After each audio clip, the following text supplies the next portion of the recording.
지난주 수원 경기 남부경찰청 앞, 한 미국인 남성이 런닝머신을 갖다 놓고 달리고 또 달립니다. I'm protesting because I haven't been able to see my children for over a year. 미국에 사는 또 다른 남성, 매일같이 유튜브에 영상 편지를 올립니다. 아들에게 보내는 겁니다.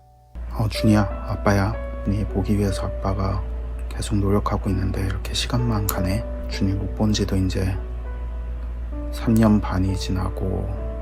소프트웨어 엔지니어였던 존 시치, 치과의사 성재혁 씨인데요. 이들은 공통점이 있습니다.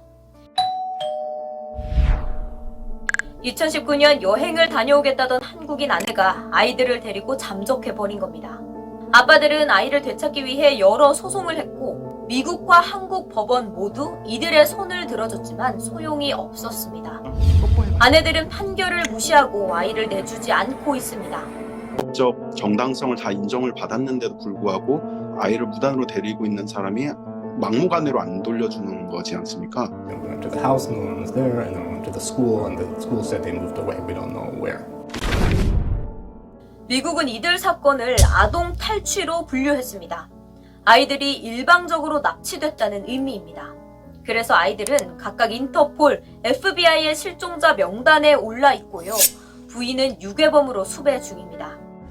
한국은 2013년 헤이그 아동탈취 방지 협약에 가입을 했습니다. 법과 제도를 갖춰서 이런 상황을 예방하고 신속히 대처해야 합니다. 하지만 협약을 잘 지키지 않은 15개 국가에 포함되어 있습니다. FBI 요원이 이제 한국을 가려고 비행기 표도 알아보고 한국에 있는 사법기관에 협조를 요청을 했는데 듣게 된 대답은 한국에서 도와줄 수 없다. 왜냐하면 이거는 민사 사건이기 때문에. Minister of Justice says, well, you tell us some addresses to check, and then we will send the police there to check. But if I knew the address, then I don't need to ask you. 한마디로 현행법상 할 수 있는 게 없다는 건데요.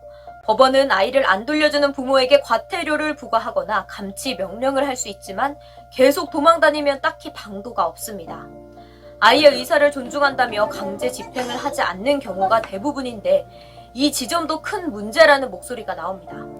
아이에게 한 5분 남짓한 시간에 판결이 이렇게 났는데 넌 엄마랑 살고 싶니 아빠랑 살고 싶니 이렇게 물어요. 그런 다음에 애가 아이들이기 때문에 그 의미를 정확하게 파악하지도 못하고 뭐 운다거나 또는 뭐 싫다거나 아니면 뒤로 숨는다든지 실제적으로 유아 인도 집행률은 거의 없다시피 거의 제로에 가깝다시피 한 실정이고요. Judge has already made a wise decision, said the children are too young to be making any decision, and yet the enforcement just says, oh, let's listen to children. It just doesn't make sense. So that has to change. It has to. Otherwise, no parent will ever get there to be able to be with their children, no matter how many judges make a rule. 다른 나라들은 전문가를 대동해서 충분한 시간을 두고 아이의 의사를 묻습니다. 아이에게 가장 나은 환경이 무엇인지 꼼꼼히 따져봐야 한다는 겁니다. 그 질문에 대한 자기 답이 자기 인생과 앞으로의 삶에 있어서 어떤 영향을 미치게 될지 전혀 이해할 수 없는 나이의 아이에게 그런 질문을 던지고 그 아이의 대답에 따라서 나는 할 일을 다 했다라고 손을 털어버리는 거는 직무유기에 해당한다고 생각이 됩니다. 아빠들은 이 모든 상황이 아이들에게 그 자체로 심각한 정서적 학대라고도 지적합니다. 아이는 기존에 살던 그곳에서의 언어도 잊어버리고 자기 과거의 삶도 잊어버리고 친구들도 잊어버리고 심지어는 그 남겨진 부모도 잊어버리는 것이 사실입니다. 아이를 돌려주지 않기 위해 한쪽 부모가 아이를 가스라이팅하는 상황도 흔히 벌어집니다. They are hearing, oh, your other parent is bad, your other parent is scary, your other parent doesn't love you, your other parent abandoned you, something like that.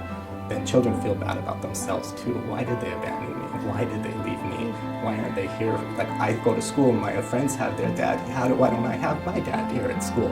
할 수 있는 모든 것을 했지만 법원의 판결을 받고도 아이를 되찾지 못하고 있는 아빠들.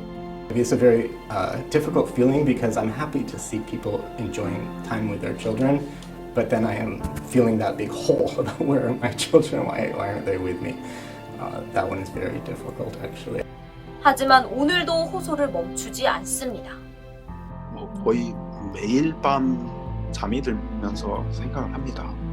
그렇지만 성숙된 어른으로서 그리고 모범을 보여야 되는 본보기가 돼야 되는 아빠로서 항상 힘을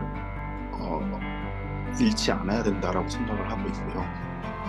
아이가 나중에 컸을 때 아빠가 힘들었겠지만 꿋꿋이 나를 찾아서 이렇게 항상 최선을 다했구나는